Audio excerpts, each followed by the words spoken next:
Okay, well, hello and welcome to this exciting Love Reading for Kids author event. My name's Amy McKay and I'm delighted today to be joined by Isla from Northamptonshire. Hi, Isla. Hi. Isla has the really exciting job today of interviewing Andy Shepherd to talk about her new book, which is called The Wood Where Magic Grows. It's published by Bonnier on the 3rd of July. Before I hand over to Isla, though, I want to tell you a little bit about Andy. So she is the author of the best-selling The Boy Who Grew Dragon series, which I know lots of you are mega fans of. It's been translated, are you ready for this? 25 different languages, which is incredible. Her books have also been long and shortlisted for loads and loads of awards, including Waterstones, Blue Peter, the Sheffield Book Award, lots and lots. Absolutely huge achiever, and we love your books. Welcome, Andy. It's lovely to see you today. Thank you so much. Wow, that was great. Welcome. Thank you very much. And this is actually the first event I'm doing for my new book, so it's really lovely. So it's kind of, you know, when you're writing a book, it sits in your head for so long, and then you're not allowed to talk about it, and so it's really nice to actually start being able to talk about this story. It's almost like it's the first one with you. So yeah. Oh, that's lovely. We're very, very honoured. And I loved it. It's a fantastic book. It really is. I know Isla's going to talk to you about it as well. But for me, I just thought it's so full of magic and nature and really, really nice relationships between the characters. Absolutely amazing. Brilliant. Thank you. Obviously, though, me and Isla are incredibly lucky, really rather spoilt, because we've read it already and nobody else will have done. So maybe you could tell them a little bit about it, please. Yeah, so really it's exactly what you said. It's about the power of imagination and the magic of nature. And it's about this little boy called Iggy who's just moved to the countryside with his new brother Cal. And they move into this cottage called Greenacre, which it really is green. It's like there's plants everywhere. There's, you know, flowers in their bedroom and ivy coming in through all the windows. And there's this tree outside their window that sort of barges its way into their room. And then there are these like little wooden animals that keep popping up between everything. And they're all they all want the children to get outside. And when they go outside, they explore and find this wood called Wildtop Wood. And there's lots of sort of stories about how Wildtop Wood is dangerous and they shouldn't go in. But they meet Sylvie and she encourages them to explore. And when they do, they find this sort of whole world of magic and adventure.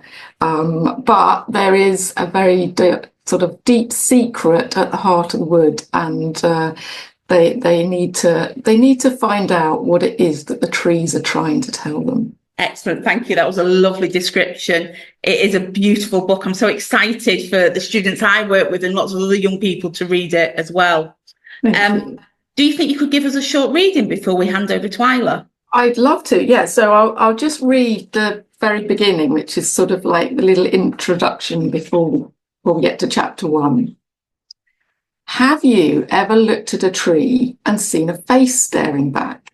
Maybe you spotted a knobbly brow or a knotty pair of eyes, a bit of bark split in two like a mouth grinning out at you, or even a mossy beard. Well, next time you do, stop staring and say hello. I'm serious. I mean, not all trees are chatty, and some of them are far too grumpy to pass the time of day. But if they think you're really listening, you might be lucky. What you shouldn't do is ignore them, which is what I did at first. Although, to be fair, I knew nothing about green magic back then. I mean, I'd never even heard of it. Have you? No, exactly. I expect, like me, you thought trees were something you stood under to get out of the rain, and flowers were pretty things that politely got on with growing and minding their own business. To be honest, I didn't even think they noticed what the rest of us were doing, but I was so wrong. You won't believe what nature gets up to, especially when you pay attention. Before all this started, I was like a teeny tiny seed, all curled up and waiting for the right conditions to grow. So let me tell you the story of how that little seed burst into life. Excellent, thank you. I love the idea of this green magic and talking to the trees, and it's marvellous. But before I babble on too much about how much I love the book, I'm actually going to shut up because I know Isla is sat there very, very keen with her own questions to ask you. So Isla, at this point, I'm going to say over to you. Thank you. Thank you for letting me have the opportunity to talk to you. Oh, it's just so lovely to speak to you. And yes, this is my first interview, so thank you very much. So I have a few questions that I would like to ask you, if that's okay. Brilliant. So my first one is, in your mind, how did the wood first become magical? Like when you were writing it, did you have an idea of how the wood became so magical? Wow, that is a brilliant first question. Do you know what? I think in my mind, the wood was always magical, and the story really is about the characters discovering that magic. So for me, it's kind of the children go into the wood and they start engaging, they start having imaginative games, and that's what makes the magic grow and grow and get stronger and stronger. So the idea really is that there's magic out there everywhere, all around us, and it's more about noticing it and sort of tuning into it. But yeah, I love that question. Thank you. Now my next one is, did you write about exploring because when you were younger you loved to explore, or was it just something you never got to experience so you wanted to write about? Oh, another great question. So I did grow up basically kind of in a field. So for me, growing up, a lot of what I did was playing outside, and climbing trees and building dens. And my friends' mums worked on an orchard where they picked fruit and sorted fruit. So my summer holidays really were spent just roaming around fields and orchards. But so I think I wanted to kind of draw on all those memories and that sort of experience of playing outside. I was quite aware that not everybody lives in the countryside, so I did want to make the story kind of accessible to somebody who's not living in the countryside, which is kind of why I brought Iggy moves from the city to the countryside. And he still talks to his best friend Rafi, who lives in the city. But yeah, it was very much drawing from my childhood. I would love to live basically in a field. It had its ups and downs. But yes, it was great fun. My next question is, when your stories get published, how does it feel? Do you know what? I kind of wish I could go back and tell my 10-year-old self what's happened, because I spent so long lying on my bedroom floor scribbling stories, and I don't think it ever occurred to me that I would actually become a writer and get books published. It always felt like that was something that other people did. It wasn't something that I could do. I lived in this very small place. It's not something that I really considered an option. So I would love to be able to go back and share that with my younger self. And it just never gets old to be able to go into a bookshop and pick up a book that you've written. It is a really magical feeling. I think I still, even till I started getting published, I think I still had this idea that books just sort of plopped out of a writer's head, fully formed, and then appeared on a bookshelf. And of course, there's a huge team that works with you, and you're going through lots of edits and things change over time. So by the time you get to publication, it's been a very long process. So it's really exciting to actually see it. And this is the first time that I've had a proof copy. So this is a sort of early copy that you got to read. So it's not been properly published yet, which was exciting in itself. So there's all these sort of stages to publishing that I am basically like a kid in a sweet shop. So yeah, exciting. I felt very excited to be one of the first people to read your book.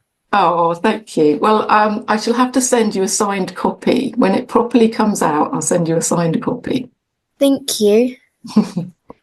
And the next question is, when writing a book, what kind of impact do you want to have on a reader? Do you want to make them feel a specific emotion?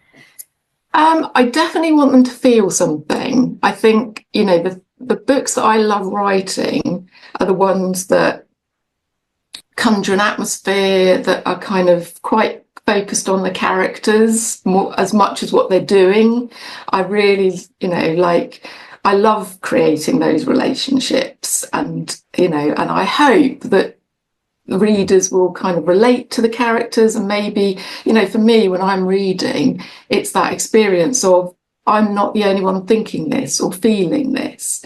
And that's the bit that I love trying to put into my stories, so that if somebody's reading it, they, might feel comforted, or might feel like they're not quite so alone, or that they might understand somebody they know a little bit better.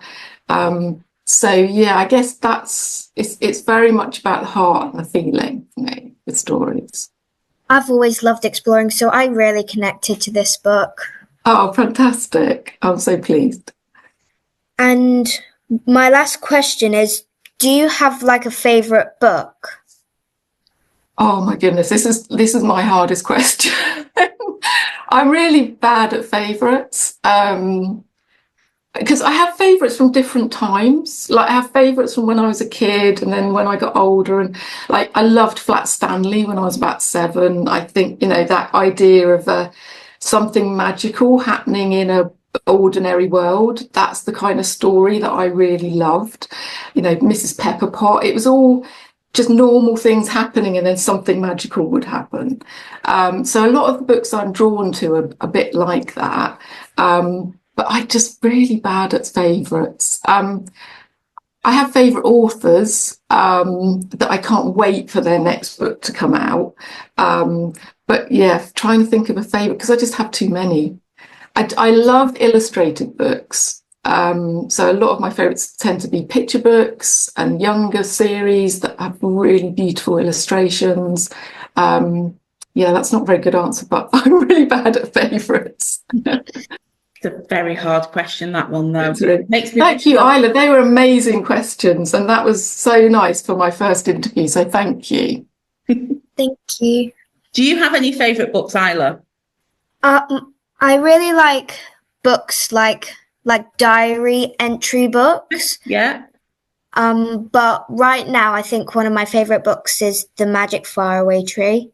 Oh yeah, lovely Good choice. Very good. And some connections with this book as well, aren't there?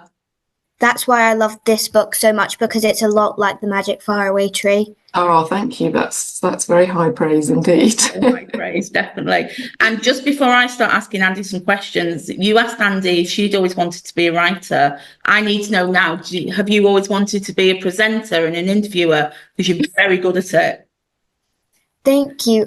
I do really like talking, because I'm a very talkative person.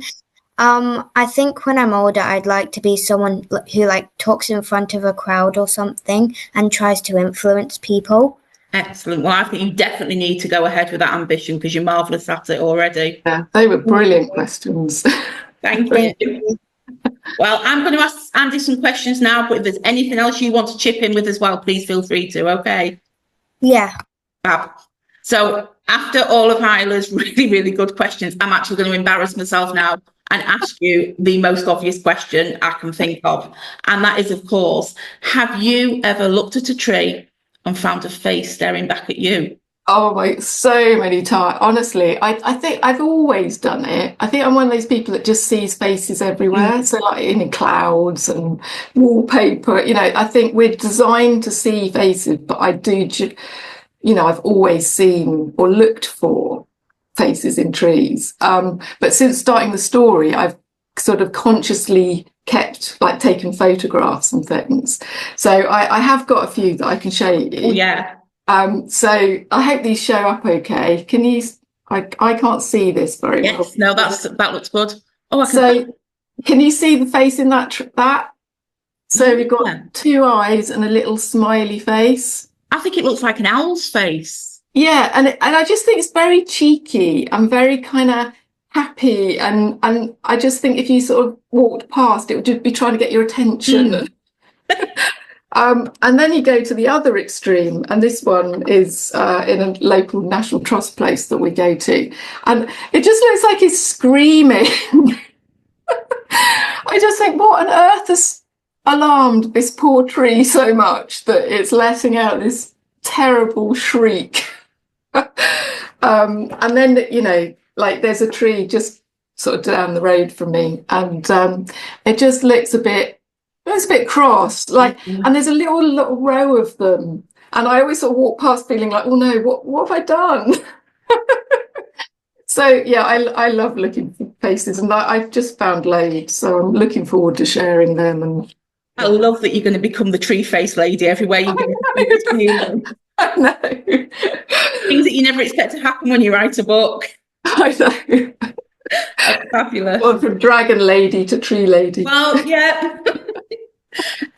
One of the things I really loved about the book was the developing relationship between Iggy and Cal. It felt like something that we don't often see really that stage in that sort of relationship often, and it was just handled so beautifully, and you really saw the growth and the evolution of who they were going to become. Oh, thank you. It's fabulous. I wondered if you could tell our audience a little bit about their relationship and about the characters.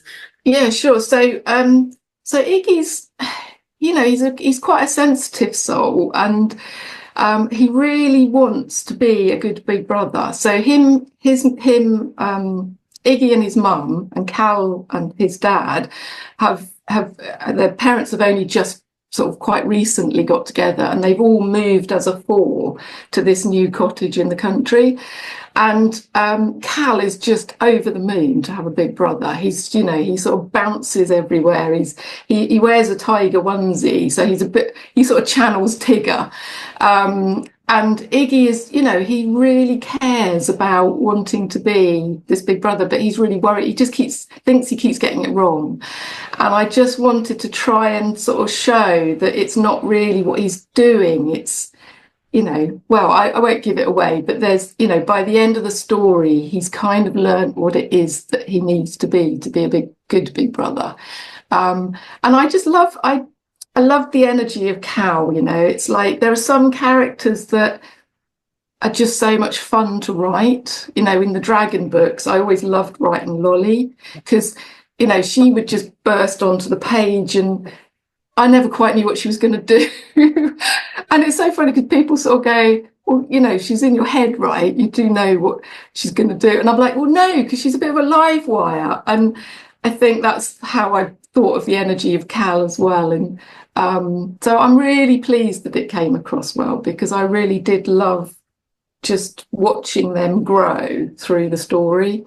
And meeting May as well, and how that interaction played in, and, you know, kind of unsettled things, but also helped it grow. And so, yeah, that's the bit I love writing. You know, the characters, you do it so well. They really are like just that representation of a blended family, and how, and you're showing boys as well, and the caring and how they get to know each other. It really, I loved it. It was a really nice element to the story. And you mentioned there May, she was great, but there's loads of a few other really strong characters, because I'm quite interested in Lavender. Are we going to see more from her later in the series? I love Lavender. I think Lavender is a bit, I didn't realise, but I think it's sort of one of those things where Lavender was quite a small, and she just got bigger. And in the second book, she becomes much more part of the tree, because the kids call themselves the tree toppers, and so in the second book she becomes part of the tree toppers. And I think she's sort of like me when I was 10, and so she's been lovely to write, and I almost want to write a whole book just with her in it.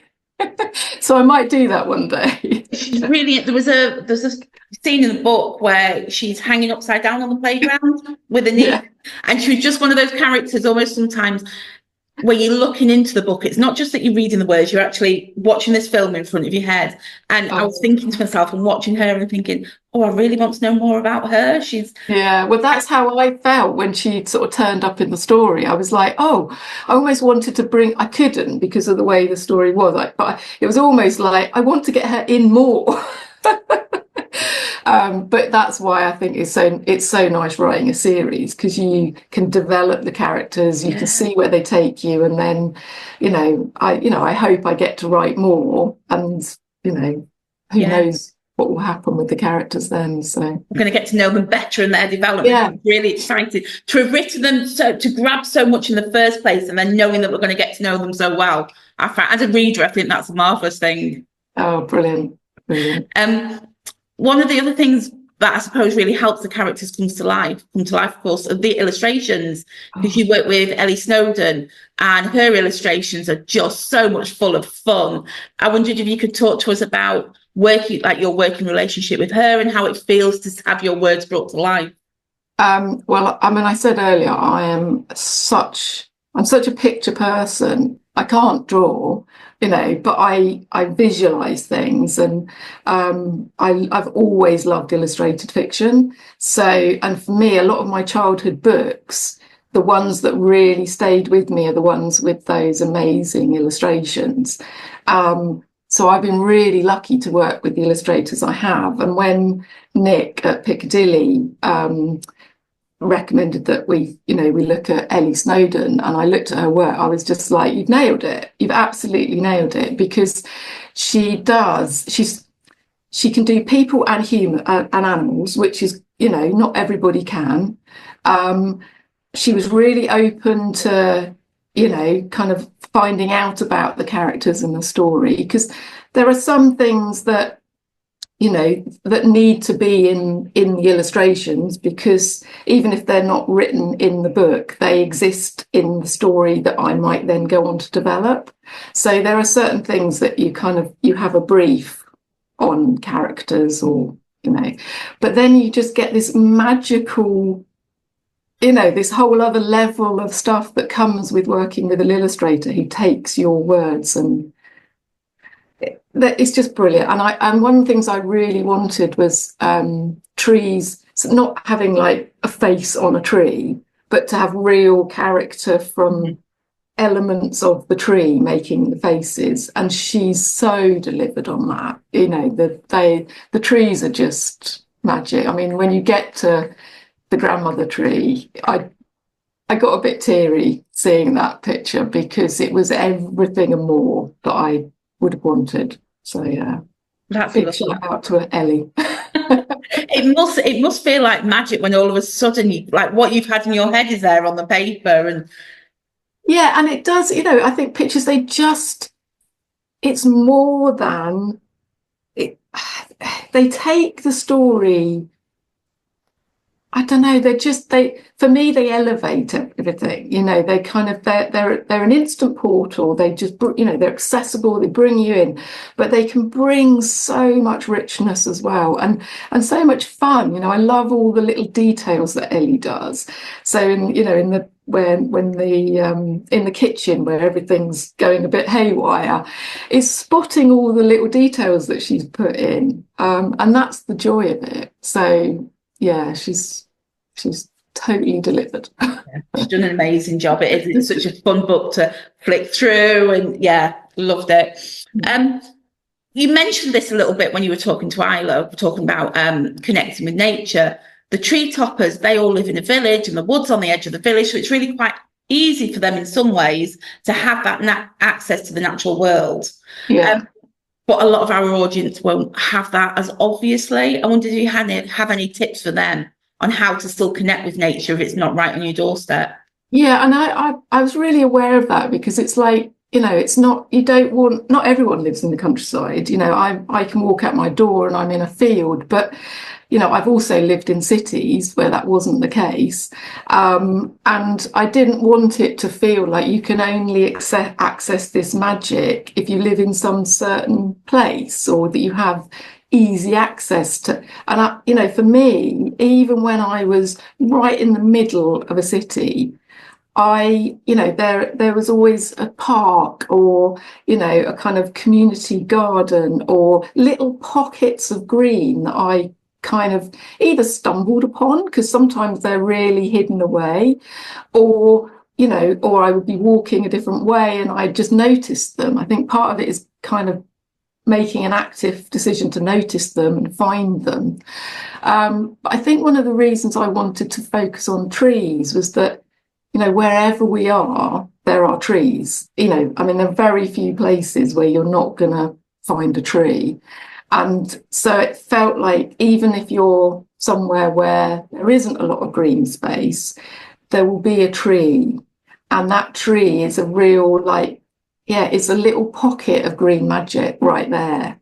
And, the oki, the rowan tree, they're often talked about as portals. They're in sort of mythology. And I loved the idea that there would be these trees as well that might be portals into another green world. So yeah, I hope that, wherever you live, you can find that green magic. And even, I had little window boxes when we had a little courtyard. I didn't have a garden in town. And just growing something. And actually, when I was little, it wasn't the big spaces that really captured my imagination.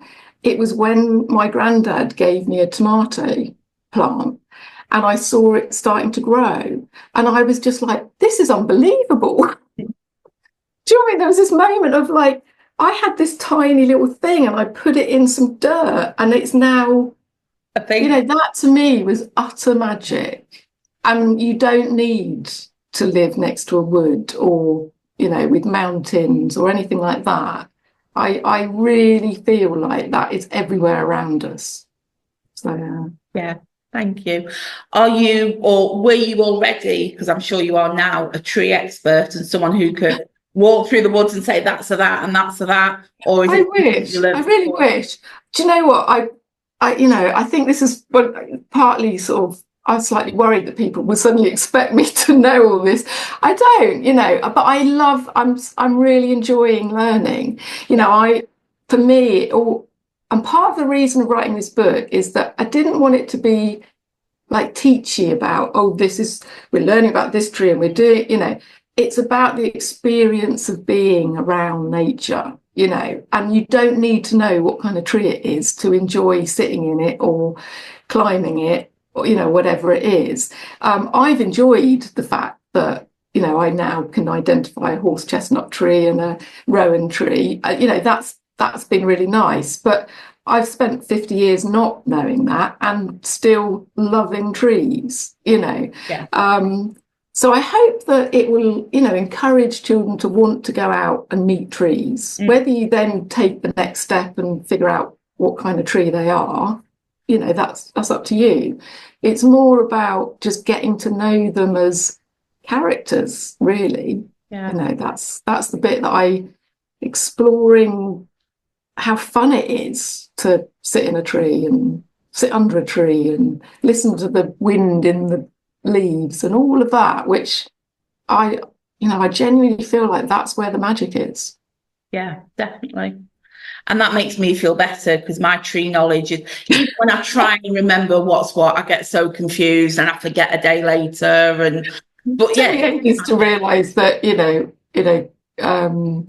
acorns and oak trees and conkers, and I'm just like, which one goes with which tree now? That's it. When you talk in the book about the serrated leaves and all of that, and I'm like, oh, and I know now because I've read the book and I loved it. I'm like, I still can't remember which tree's got the serrated leaves, so I feel better. It's the magic. I now have a little guidebook, and my family roll their eyes because I'm always walking around going, let me just look it up. Which one is it? The other great thing is, there are so many different trees, even tree experts, which really assured me, because even tree experts can't identify all the trees. Okay. So because there are lots of different, there are loads of different types of willow, there's loads of different. So even if you studied trees for a living, you wouldn't necessarily be able to identify them all, which kind of made me feel a bit better. Yeah. Yeah, makes me feel better. What about you, Isla? Are you any good at identifying trees? Not at all. Good. Okay, you can join our club as well. Yeah, I can join the club. I think maybe it's something for the tree toppers to put in their manifesto. So don't need to know what kind of tree it is. Absolutely, just have to enjoy the magic of it. Yeah. We're nearly out of time, so I've got one more question, and I'm going to ask this to both of you now. Okay. So some of the trees in the book, or a lot of the trees in the book, they change to make space or to make room or other things for the tree toppers. And that got me to thinking, for either of you, if you had the option of being able to make anything you wanted, what would your ideal reading and or writing space look like? Oh, I love that question. Do you want to go first, Isla, or shall I? You can go first. Okay. Well, for me, I think it would have to have some kind of, like, in the story, the trees sort of form walkways and webbing. So I'd like a really lovely, comfy hammock type thing to lie in, and then it would have to have loads of branches for loads of books, because I'd have loads and loads of books in it. But I think I would have it in a tree like a willow, because willows are often grow near water. Mm-hmm. So, because there are two things I love being outside and trees, but I also love water. So then I could be reclining, reading my book, and then just sort of walk along the branch and dive off into a nice lake or something. So that would, to me, would be utterly perfect. That does sound quite perfect. Any ideas from you, Isla? I don't think mine would be in a tree. I think mine would be on the ground, but I would have it surrounded by willow trees because they're my favourite trees. Oh, you could have it would be like a curtain, wouldn't it? So you could have nice private. Yeah, It'd be really good to hide in so that no one could interrupt your reading as well. Like in the book, it's kind of like some trees are portals to different worlds, and I think willows are just like a portal to a different world because they just look so pretty and just like majestic, kind of. No, they do. They really do. They're lovely, and also in the light, because they've got really fine leaves. They all sort of like shimmer, and they're really pretty. I think it would look beautiful. I think that sounds like a really, really nice reading space.